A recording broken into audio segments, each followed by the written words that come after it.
Foi rapidinho. Você notou, telespectador, eu aqui próximo senti isso também, fui tomado por uma certa emoção quando o professor falou da época que iniciou seus estudos universitários, de pegar o ônibus para iniciar o semestre, o cuidado da mãe, a preocupação da mãe.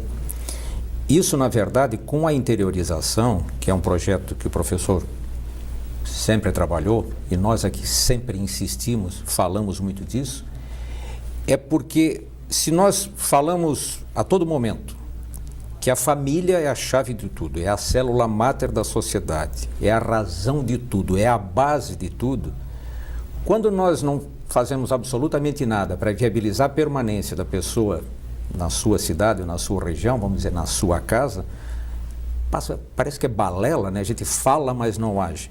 E o professor agiu, fez isso com muita propriedade. E agora na FAPESC, o que me chamou a atenção, professor, aqui no bloco anterior o senhor falou, vamos pegar os valores que foram colocados, 18 milhões dividido em 36 regiões, correspondente a R$500 mil para cada um, para incentivo aos projetos da cidade.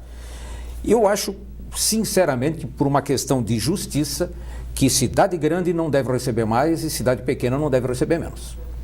A forma como foi feito, distribuindo igualitariamente, quer dizer, imagine quantos projetos estão sendo viabilizados e que não seriam em municípios pequenos, cuja região tenha lá um potencial enorme para se desenvolver, mas que não tinha tido a oportunidade de se viabilizar projeto dessa natureza. É isso? O resultado é isso ou a minha análise não está muito adequada? Não, está muito adequada, sim.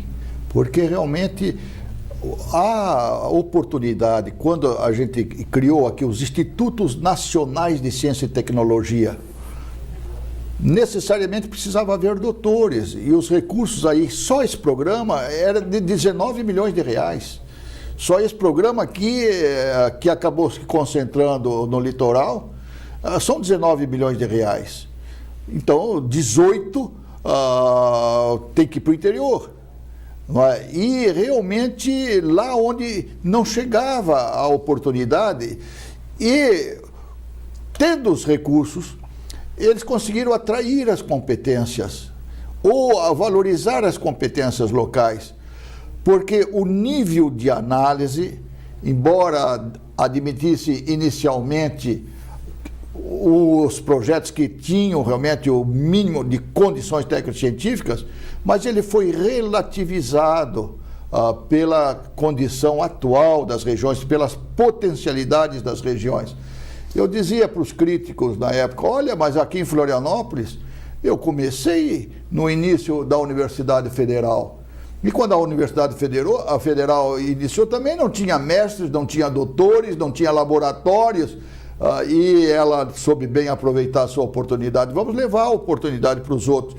E a universidade foi chamada, inclusive, a participar de diversos desses estudos, realmente aí no interior. Então, realmente, dada a oportunidade, a turma pegou com todo o vigor. E, aparentemente, R$500 mil pode ser pouco dinheiro, mas os secretários de desenvolvimento regional, no momento em que houve dificuldade de liberar os recursos, vieram ao governador para dizer, atenção, esses R$500 mil estão fazendo a diferença. Não tem dúvida. E estão fazendo nas diversas regiões, porque lá, nos conselhos de desenvolvimento regionais, eles decidiram o que realmente era prioritário para o desenvolvimento local. Eu vou dar um exemplo, o caso de Brusque. Houve uma luta muito grande realmente lá, porque, como nas outras regiões, eles tinham mais de quase 2 milhões de demandas. Tiveram que escolher os 500. Mas o Conselho decidiu com sabedoria. Eles decidiram com um projeto para criar um centro de inovação para o setor de confecções, que é um setor tradicional, que não tem pesquisa e desenvolvimento e que tem que renovar os seus modelos. Então foram criadas ali as condições para modernização e para inovação desse setor. No Vale do Tijucas, eles criaram um núcleo de inovação tecnológica voltado ao setor calçadista. É uma indústria de calçado para a moda feminina, que precisa muito de desenvolver novos produtos. Na FAPESC nós já tínhamos apoiado com um setor de design anteriormente, e agora foi criado um núcleo de inovação tecnológica específico para a área, que vai melhorando qualidade e, por conseguinte, melhora também a competitividade do setor.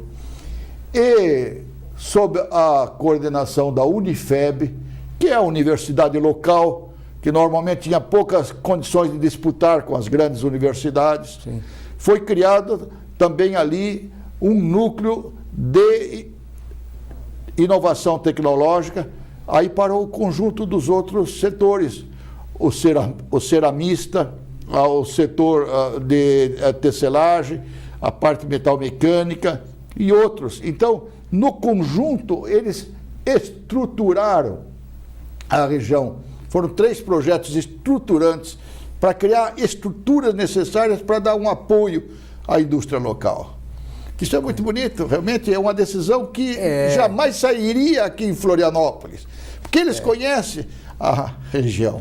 Tem um detalhe, professor, particularmente isso, realmente estou falando em meu nome, aprovei muito a forma como o ex-governador Luiz Henrique da Silveira determinou as secretarias regionais que não discriminassem as prefeituras, ou seja, não são só os correligionários do partido A e B que devem ser atingidos. Quem deve ser atingido realmente é a população de Santa Catarina. Isso é uma forma ousada de governar, que é uma característica do ex-governador Luiz Henrique, mas que realmente deu certo. E o fato dos secretários regionais estarem lá e serem colocados partidariamente ou ligados, alguma coisa assim, seria um risco, mas com a determinação do ex-governador eles ficaram meio stand-by. Opa, será que é verdade isso? Quer dizer, realmente era para ser aplicado independentemente da cor partidária dos prefeitos. Vamos tratar de pessoas e de região, é isso? E descentralizando na verdade, a decisão. Vocês vejam, eu fui também com o ex-governador, o secretário de Educação, Ciência e Tecnologia, sim, por 2 anos. No primeiro ano, nós conseguimos descentralizar 40% do orçamento que normalmente era decidido em Florianópolis. Mas no segundo ano, já 60% do orçamento, nós conseguimos descentralizar para as regiões, e havia obras de 700 e poucas escolas sendo construídas naquele período aí no interior do estado, decididas localmente, transferindo os recursos para serem geridos localmente, o que trazia emprego, renda e melhores preços e condições de controle social, realmente lá onde a obra era construída. Então, eu sou testemunha da orientação recebida, no caso da educação do governador. É lógico, como em qualquer lugar do mundo, né?